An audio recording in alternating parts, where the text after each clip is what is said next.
Welcome to podcast Urusan Kantor by Easy Helps. Tempat aku, kamu, dan kita ngomongin business management dan legal compliance. Serta lika-liku yang terjadi sekitarnya. Masih bersama aku, Lisa Carla dari PT Easy Helps Multi Solusindo. Di episode kali ini, aku ditemani oleh tim dari Easy Helps yang baru pertama kali ikutan sama kita. Silakan, siapa nih? Oke, halo, aku Tami dari Easy Helps di divisi Legal Compliance. Oh, welcome Tami. Terima kasih di podcast kita. Kita udah masuk ke episode 12 loh. Oh iya. Jadi selama episode ini aku baru diundang yang ke-12. Yang ke-12. Okay. Lucky 12. Oke. Ya, Tam, sebelum kita ngobrolin soal topik kita kali ini, Ya. Bulan spesial nih. Bulan Agustus spesial untuk negara kita. Oh, iya. Kita mau ngucapin yang spesial untuk negara kita. Sebelumnya kita ambil dulu. Ini benderanya saya. Bendera kita. Kita mau ngucapin Dirgahayu Republik Indonesia yang ke-80.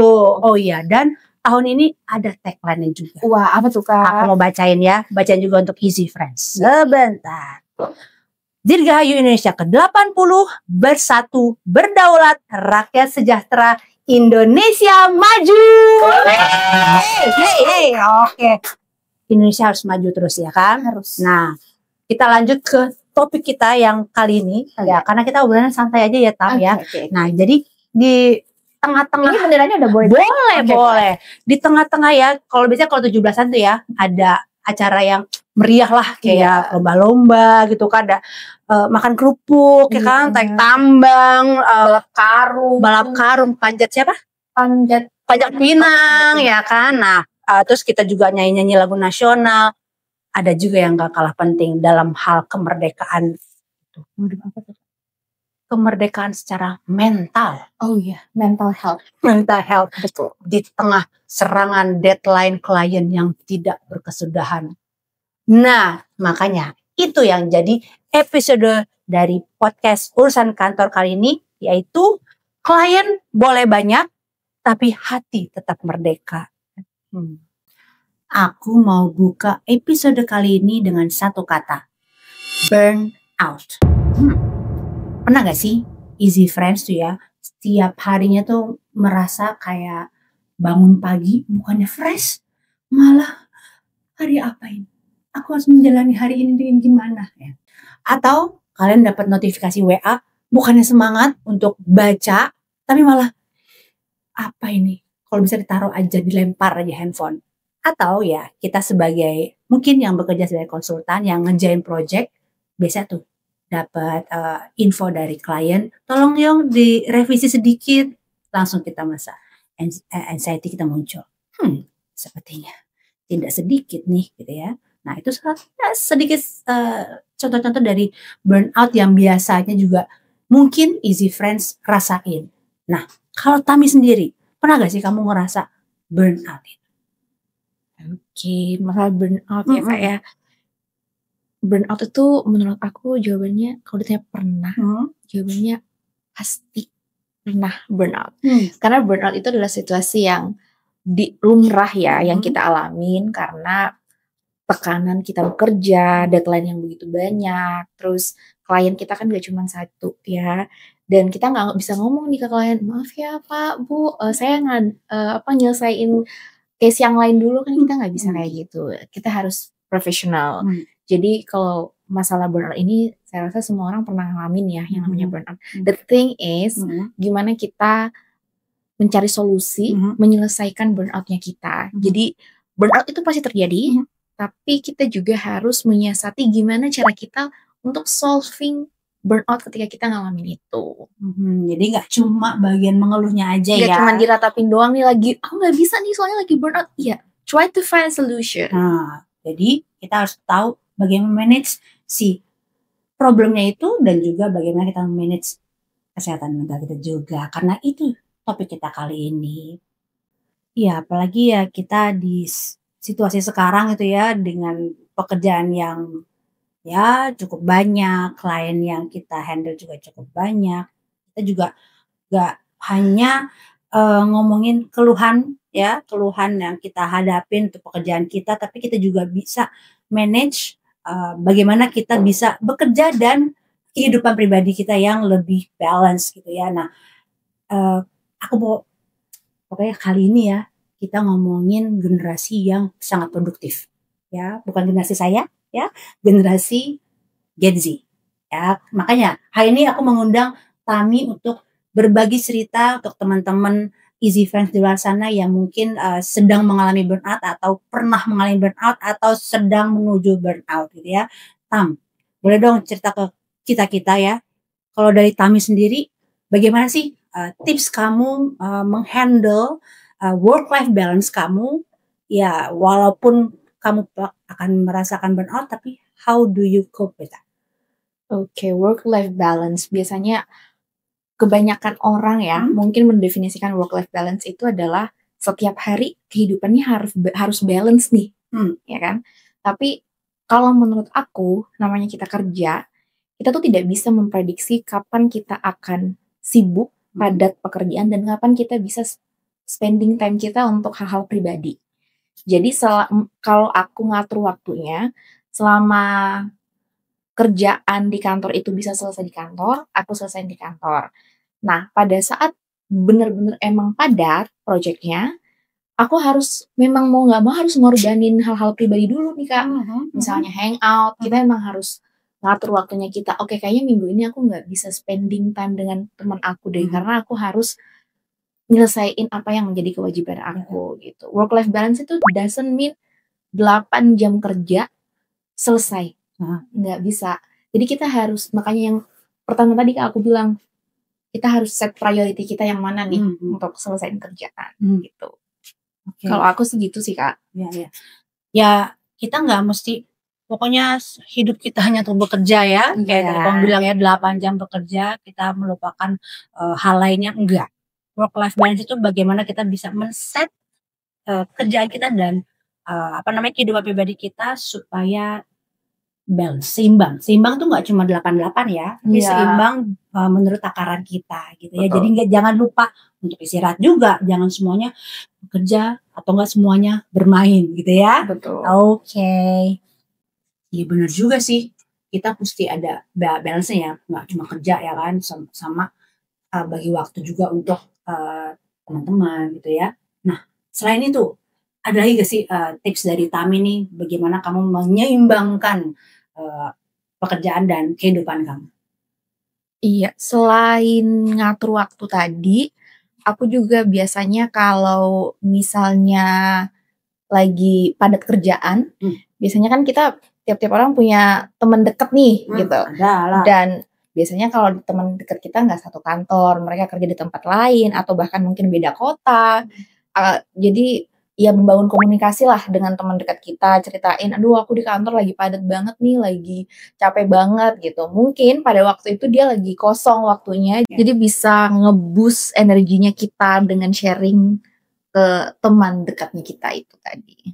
Ya sama sih, aku juga penting banget tuh ya. Jadi kita nggak cuma sekedar di teks aja ya, kadang ketemu dengan teman-teman, mungkin kita nggak mencari solusi, tapi setidaknya kita punya teman yang mendengarkan kecemasan kita gitu ya, kita cerita, kadang cukup sih ya, kita bisa kumpul walaupun nggak setiap hari, di satu waktu ya kita, aduh mesti ketemu teman nih, kita cerita, bisa bikin ya agak mengurangi burnout itu ya.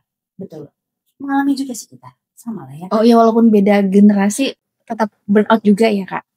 Iya. Kami kan juga ngerjain project ya di Easy Help. Nah tadi kan sudah cerita nih gimana kamu melampiaskan ya, ketemu dengan teman-teman, menceritakan apa yang sudah sedang terjadi ya. Nah kalau dengan pekerjaan kamu nih ya, sebagai project handling gitu ya, pernah gak sih mengalami pengalaman yang menghadapi klien kamu nih ya ketika kamu ngerjain project? Dan gimana nih kamu menghadapi mereka? Kalau banyak mau tuh klien nih ceritanya lebih panjang lagi nih Kak. Kita ada 2 jam deh kok di sini. Oh ya, oke, baik. Jadi kalau dalam menghadapi klien kan ya setiap klien kan punya ciri khasnya masing-masing ya. ada klien yang bukan masalah banyak nuntutnya, yang lebih kepada timeline yang diberikan ke kita. Klien kan tidak mau tahu bahwa oh dia lagi nanganin beberapa project nih, kliennya bukan saya aja, kan beliau tidak mengerti terkait jadwalnya kita. Jadi dalam menghadapi klien itu, sekarang ini kita lagi ada klien. Oh, ada nih. Tiap hari. Banyak mau? Tiap hari meeting. Ya, tiap hari meeting dari pagi sampai malam. Luar biasa. Dengan deadline yang lumayan padat ya. Sangat ya. Ya, jadi tentu saja. Jadi yang seperti ini inline lagi nih Kak sama yang di awal yang aku bilang tadi, kalau tidak harus setiap weekend itu kita membuat weekend itu menjadi hari istirahatnya kita. Jadi kita memang harus work-life balance itu adalah di mana kita sometimes harus merelakan weekendnya kita untuk bekerja. Cuman di saat seperti itu aku selalu meyakini bahwa ini tuh nggak terjadi setiap weekend kok gitu. Ada waktunya nanti di mana weekend aku benar-benar bisa main, bisa istirahat, bisa recharge-nya mood aku bisa. Tapi di fase di mana memang klien memang membutuhkan aku, ya udah ini adalah menurut aku ini adalah bentuk keprofesionalitasan sih sebenarnya. Dan juga memang di bidang kita memang seperti itu. Kita memberikan layanan. Ya, the best layanan ya seharusnya itu. Ya kalau punya pekerjaan yang harus kita selesaikan, bahkan ketika waktu weekend diambil untuk pekerjaan. Oke. Ya kalau tidak setuju silahkan resign ya mungkin. Iya, bisa mungkin juga, seperti itu. Nah, tadi ya kamu nih lagi menghadapi klien yang seperti itu ya, banyak mau, setiap hari meeting, banyak tuntutan, revisi ani ini anu. Ya. Gimana tuh kamu ngadepinnya? Ya kalau ngadepinnya ya kayak itu tadi Kak. Dari awal kan kalau dari aku sih biar jelas ya. Aku harus tahu dulu nih kliennya mau apa yang harus aku kerjakan, apa yang harus aku persiapkan. Aku buat timelinenya, to-do listnya, terus beserta checklistnya juga. Jadi kita bisa on track nih, udah sampai mana kita punya project dan sekarang harus ngedrafting apa lagi gitu. Terus selain itu lebih kepada menerima bahwa ketika kita bekerja di bidang ini adalah suatu konsekuensi. Setiap hal dalam hidup kan pasti punya konsekuensi kan Kak. Jadi ketika kamu melangkah ke hal itu, ya ini konsekuensi yang harus kamu jalanin. Kalau tidak mau, ya mundur, keluar. Mencari tempat lain yang kamu rasa cocok di situ. Cuman itu sih menurutku. Karena nggak setiap hari, nggak setiap weekend juga kok weekend kamu diambil. Nggak setiap jam istirahat kamu juga kok yang diambil. Jadi ya bersabar aja. Ya, bersabar itu juga salah satu bentuk dari ya ekspresi kita dan kemerdekaan kita untuk bersikap. Iya, betul. Tadi mengutip tadi kami bilang ya, kalau tidak setuju ya silakan ambil jalan lain. Itu adalah pilihan. Ya. Kita boleh memilih kita mengerjakan kita dengan profesionalisme kita mengerjakan project, atau ketika kita kayaknya udah bukan dunia aku lagi, that's your choice. Kamu bisa memilih untuk lebih memilih yang bisa membuat kesehatan mental kamu lebih terjaga gitu ya kan. Ya jadi kita sih nggak memaksa easy friends buat kamu harus ini dan itu ya. Mungkin cerita kita masing-masing beda ya. Generasi saya dan Tami beda. Kita masing-masing punya cara ya untuk mensiasati apa namanya tadi burnout itu ya kan. Terutama juga untuk menghandle klien kita. Sebanyak mau apapun mereka, kita harus tetap sabar, profesional untuk menghadapi mereka gitu ya.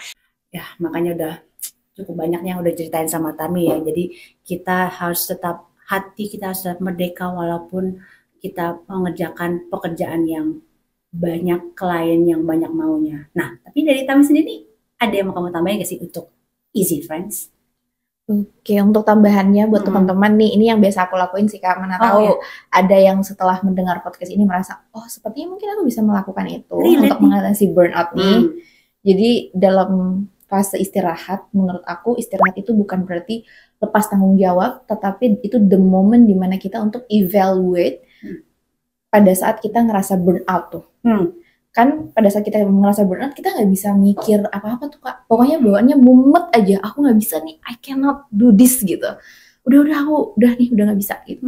Tapi pada saat kita istirahat seharusnya itu adalah menjadi momen dimana kita memikirkan kenapa ya, apa sih yang membuat aku burnout waktu itu, oh aku nggak bisa menghandle klien dengan baik, apa kira-kira yang membuat aku nggak bisa menghandle klien dengan baik, waktunya aku kurang tidur gini-gini. Jadi setidaknya dalam fase istirahat itu kita menemukan solusi pada saat kita mengalami burnout tadi itu gitu.